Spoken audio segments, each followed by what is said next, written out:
Hey guys, it's Caitlin. Welcome to my channel. Today's a new day full of new blessings.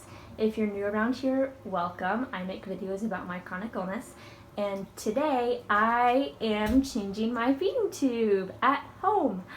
Super exciting stuff, but this time it's a little more exciting than just a regular feeding tube change. So if you've been keeping up to date with me, I have a GJ tube at the moment, which means I can access both my stomach and my intestines within one tube. And I've been feeding through my intestines for the last 11 months.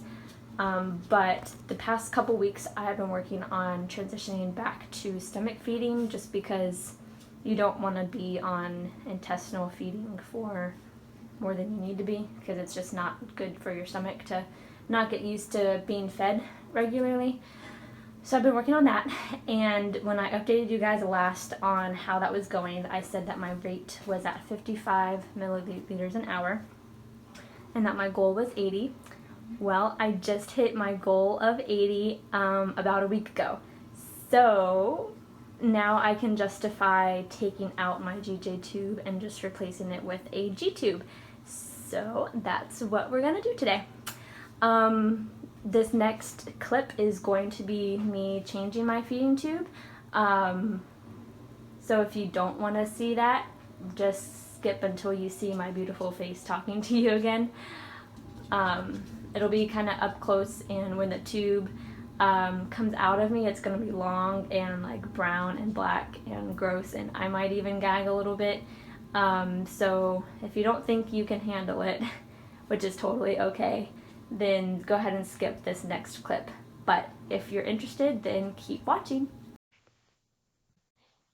So I'm just going to kind of narrate what I'm doing here because I didn't talk in the video and I realized I should have.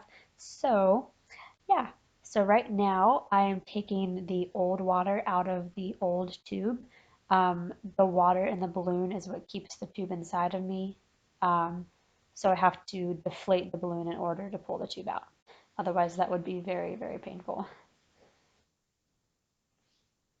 The bag next to me that I'm getting situated is to put the tube inside after I take it out so that way it doesn't get on anything. And I'm starting to pull the tube. The reason I'm kind of going slow and having a hard time is because I'm about to pull the balloon out. And when you deflate the balloon, it doesn't deflate as well as it does when it's new because it's all kind of shriveled up. So that part's kind of painful to get out. But I got past it and the rest is smooth sailing. You'll see that I have my clean tube right beside my stoma, so that way it's all ready to go. And the tube is really long.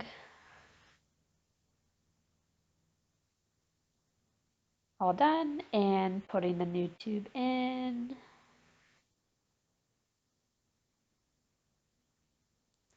Yay! It's in, and now I'm just taking the 4 milliliters of clean water to blow up this balloon, so that way this tube doesn't fall out.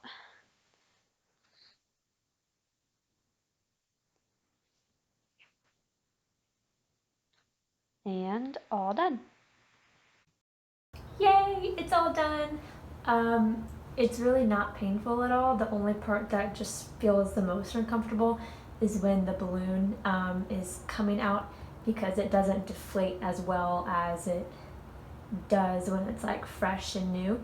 So that's the only part that really hurt, but after that it was all perfectly fine, and putting the new tube in was like super easy. That was my first time doing it, if you didn't know that. So I was just a little bit nervous, but it was all good. So this is what the tube looks like now. It's basically the same, it's just a little less bulky, and it only has 2 ports instead of 3 like my other one. But yeah, so I'm not doing anything different than I did the past 2 weeks. I'm still feeding through my stomach, and this is the tube I'm going to have for quite a while until I get back on food again. So the next time I change my tube, it's just going to go from this same tube I have now to an exact same little tube again.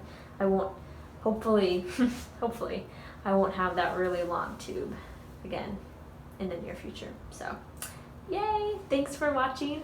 Like this video if you liked it, and make sure to subscribe if you haven't already.